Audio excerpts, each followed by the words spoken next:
Auto గానీ, lorry గానీ, Bolero గానీ, డీసీఎం కానీ ఇలా పెద్ద బళ్ళు ఏవైనా సరే మెయిన్‌గా వాటి లుక్ అంతా ఫ్రంట్ గ్లాస్ మీద వేసే స్టిక్కర్ మీద ఆధారపడి ఉంటుందండి. అలా అని చెప్పి గ్లాస్ మీద రోడ్డు కనిపించకుండా అయితే స్టిక్కర్లు వేయకూడదండి. డ్రైవరు లోపల కూర్చుంటే అతనికి మనం చేసిన స్టిక్కరింగ్ అస్సలు ఇబ్బంది పెట్టకూడదండి. అలా చూసుకొని అయితే వెయ్యాలి. సాధారణంగా బండికి సన్ ఫిల్మ్ వేసుకోవచ్చు, లేకపోతే రేడియం ఫిల్మ్ వేసుకోవచ్చండి. సన్ ఫిల్మ్ వేసుకుంటే ఏ ప్రాబ్లం లేదు కానీ రేడియం ఫిల్మ్ వేసుకుంటే మాత్రం ఇక్కడ 2 ప్రాబ్లమ్స్ ఉన్నాయండి. అవి సింగిల్ కలర్లో వేసుకోవచ్చు, లేదా మల్టీ కలర్లో వేసుకోవచ్చు. సింగిల్ కలర్ అయితే ఏం పర్లేదు కానీ మల్టీ కలర్ అయితే మళ్ళీ 2 ప్రాబ్లమ్స్ ఉన్నాయండి. మల్టీ కలర్లో కూడా సింపుల్గా వేయొచ్చు, లేదా మంచి మోడల్గా కూడా వేయొచ్చు. మామూలుగా వేస్తే ఏం ప్రాబ్లం లేదు కానీ మోడల్గా డిజైన్స్ వేస్తేనే ప్రాబ్లం అండి. అదేంటంటారా? టైం అండి. విపరీతంగా తినేస్తుందండి టైం.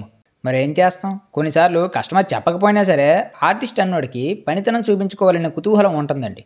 ఆ కుతూహలంకి సరిపడే డబ్బులు ఇస్తే పర్లేదు కానీ లేకపోతే మాకు దోల తీరిపోద్దండి. అయినా సరే మేము మారమండి. ఈ బండి మ్యాక్సిమం లోడింగ్కి వెళ్ళేది నైట్ టైమే కాబట్టి బ్యాక్ సైడ్ అయితే హైవే రెడ్ అయితే అంటించానండి.